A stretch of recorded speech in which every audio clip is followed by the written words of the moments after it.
தவேகா தலைவர் திரு விஜய் அவர்கள் மேலையும் அவரோட தொண்டர்கள் மேலையும் கம்ப்ளைண்ட் ஃபைல் பண்ணியிருக்கேன் இன்னைக்கு கமிஷனர் ஆபீஸ்ல. இளம் பெண்கள் அரசியலுக்கு வர்றது அப்படிங்கறது இப்பதான் அதிகமாயிட்டு இருக்கு.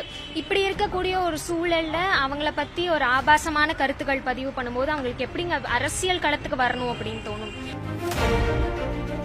பெரியார் அவர்கள் அன்றே சொன்னாரு, கரண்டியை பிடுங்கிட்டு பெண்கள் கையில இருந்து புத்தகங்களை கொடுங்க அப்படின்னு சொல்லிட்டு.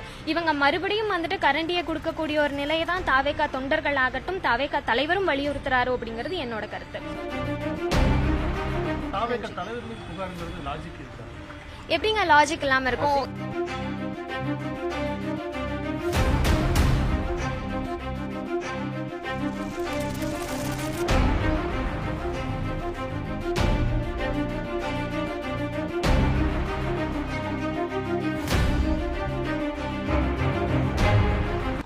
நான் கடந்த 3 மாத காலத்துக்கு முன்பா தாவேகால இருந்து வெளியேறியிருந்தேன்.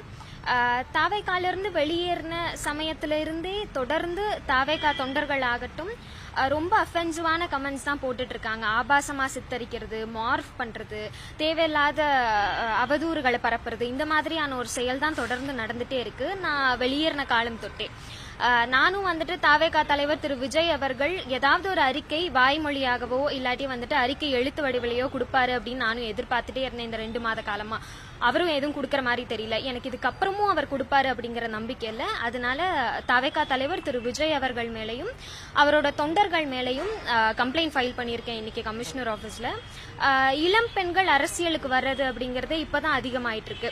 இப்படி இருக்கக்கூடிய ஒரு சூழல்ல அவங்கள பத்தி ஒரு ஆபாசமான கருத்துக்கள் பதிவு பண்ணும்போது அவங்களுக்கு எப்படிங்க அரசியல் களத்துக்கு வரணும் அப்படின்னு தோணும். பெரியார் அவர்கள் அன்றே சொன்னாரு, கரண்டியை பிடுங்கிட்டு பெண்கள் கையில இருந்து புத்தகங்களை கொடுங்க அப்படின்னு சொல்லிட்டு. இவங்க மறுபடியும் வந்துட்டு கரண்டியை கொடுக்கக்கூடிய ஒரு நிலையை தான் தாவேகா தொண்டர்கள் ஆகட்டும் தாவேகா தலைவரும் வலியுறுத்துறாரு அப்படிங்கிறது என்னோட கருத்து.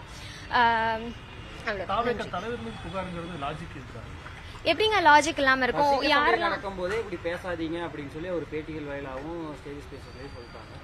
ஆன்லைன்ல இந்த மாதிரி பண்றாங்க அப்படிங்கும்போது அந்த கட்சி தலைவர் நேரடியா புகார் அப்படிங்க. அவர் நிறைய இடங்கள்ல தனிப்பட்ட நபர்கள் ஒவ்வொருத்தங்களும் யாரு தாவேகாக்கு சப்போர்ட் பண்றாங்களோ அவங்க எல்லாருமே எங்களோட விர்ச்சுவல் வாரியர்ஸ் தான் அப்படிங்கறத தெளிவா சொல்லியிருந்தாரு. அண்ட் நான் அவர் கட்சியில இருந்து வெளியேறின காலம் தொட்டே நிறைய பெண்கள் ஐடியாலஜிக்கலா நாங்க ஸ்டாண்ட் எடுக்கிறோம் அப்படிங்கிற பட்சத்துக்கு அவங்க ஆப்போசிட்ல இருந்து நாகரிகமான ஒரு அரசியல் விவாதத்தை தான் நாங்க எதிர்பார்க்கிறோம். ஆனா அது இங்க நடக்கிறது இல்ல அப்படிங்கறதா உண்மை. சோ அதை கண்டித்து அவர் விர்ச்சுவல் வாரியர்ஸ் மேல அவர் ஏன் ஒரு அறிக்கை கூட வெளியிட மாட்டேங்கிறாரு அப்படிங்கறது எங்களோட கேள்வி. விளம்பரத்துக்காக வைஷால் இந்த மாதிரி வைஷ்ணவி இந்த மாதிரி பண்றாங்கங்கிற மாதிரி விளம்பரத்துக்காக நிச்சயமா இல்ல. எங்க அரசியல் களத்துல நேர்மையான நியாயமான விவாதங்களை எடுத்து வச்சா அது அட்டென்ஷன் சீக்கர் அப்படிங்கறது இல்ல இல்லையா?